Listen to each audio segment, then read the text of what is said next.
Some stories, they're about way more than just a game. They're really about survival, right? About obsession and about the incredible price of genius. And today, we are diving deep into the world of one young woman who found her entire life on a chessboard. Her name is Beth Harmon. So that really is the heart of it, isn't it? How on earth does a young orphan girl turn chess, of all things, into this high-stakes battle for her very life? We're going to unpack exactly how those 64 squares became both her safe haven and her personal battlefield. Okay, so where does this all begin?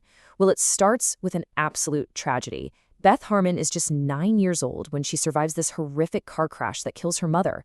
Just like that, she's an orphan sent to the Methuen Home for Girls. And let me tell you, her life is about to change in ways you just can't imagine. And right away, in this orphanage, something happens. It seems like a small detail at first, but it becomes this massive part of her life. Every day, they hand out these little green tranquilizer pills. The idea is to keep the kids calm, compliant. But for Beth, they unlock something completely different. And this is the moment, the pivot point. She wanders down into this quiet, dusty basement, far away from all the rules upstairs, and she sees the janitor, a man named Mr. Scheibel. And he's playing this game she's never seen before. It's strange, it's beautiful, and for Beth, it's everything. It's her escape. So does she pick it up slowly? No way. Her genius isn't some slow burn, it's a full-on explosion. She goes from just watching to absolutely schooling her teacher in what feels like no time at all. And at night, this is where it gets crazy. Fueled by those little green pills, she lies in bed and plays entire complex games on the ceiling in her mind. She's literally mastering chess in her sleep. All right, so a new chapter begins. Beth eventually gets adopted by this lonely couple, Alma and Wheatley. And just like that, she's out of the orphanage and thrust into this huge, competitive world of professional chess. Now, you'd think leaving the orphanage is a total win, right? And in some ways it is. She gets freedom, she can travel, she can actually play in tournaments. But there's a trade-off. She loses that weird sense of community she had with the other orphans. And instead, she gets this deep, crushing loneliness with her new mom, Alma, who's, well, she's not exactly warm and fuzzy. Okay, this next part is so important. She's got all this talent, right? But zero money. She's desperate to compete. So what does she do? She writes a letter to the one person who started it all, Mr. Scheibel. She asks him for just $5 for the tournament entry fee. And you know what? He sends it. That $5 basically launches her entire career. And boom, she is off to the races. She doesn't just enter her first tournament, she wins the whole thing. Her new mom, Alma, sees the $100 prize and suddenly gets very interested, becoming her manager. They start traveling all over the country, and Beth's reputation as this child prodigy just explodes. But with all this success comes the return of an old friend, or should I say enemy, those same tranquilizers, which she finds in Alma's prescription. Okay, so here's where things start to get complicated and a lot darker. All that pressure of being a genius, combined with her growing addiction to pills and now alcohol, well, it all starts to catch up with her. There's a price to pay for all this. And then she meets him, Vasily Borgov, the Russian world champion. Look, this guy isn't just another player. He's a legend. He's everything she wants to be. Calm, calculating, unbeatable.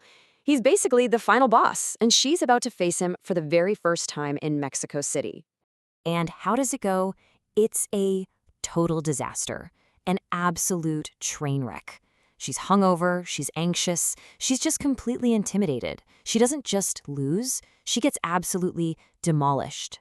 This is her first real professional failure, and man, does it hit her hard. You think it can't get any worse, right? Well, it does. She stumbles back to her hotel room after that humiliating defeat, and she finds that Alma, her mother, has died.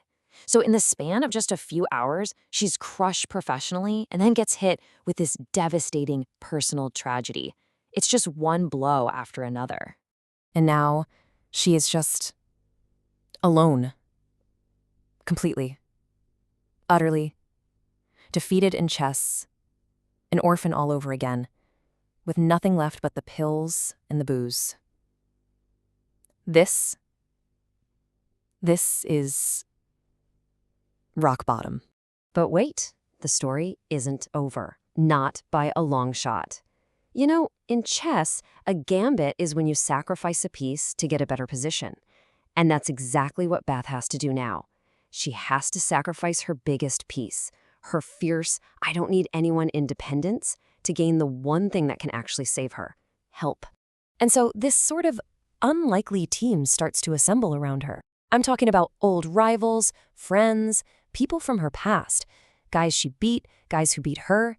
They all start coming back, and not to compete with her, but to help her. And for the very first time, Beth slowly, and I mean painfully slowly, starts to let them in. And then comes maybe the most powerful moment in her entire story. She goes back to the orphanage after she learns Mr. Scheibel has passed away. And down in that same basement, she finds a bulletin board. And it's covered, absolutely covered, with newspaper clippings of all her victories.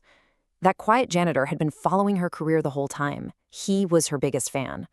And in that moment, it hits her. She was never really alone. That brings us to the final piece of the puzzle. Jolene, her friend from the orphanage, shows up, and she gives Beth the money she needs to go to Moscow for the final showdown. And get this, it's the money Jolene had been saving up for law school. It is a massive sacrifice, a true gambit, all for a friend. So this is it, the final act. Everything has been leading to this moment. She's got her friends behind her, she has a clear head, and she's on a plane to Moscow for one last game, a rematch against the great Vasily Borgov. And just look at the difference. It's like night and day. This isn't just about chess anymore. It's about how much she's grown. The Beth who sits down at that board in Moscow, she is a world away from the scared, hungover girl who got crushed in Paris. And this is where that team of hers really shines.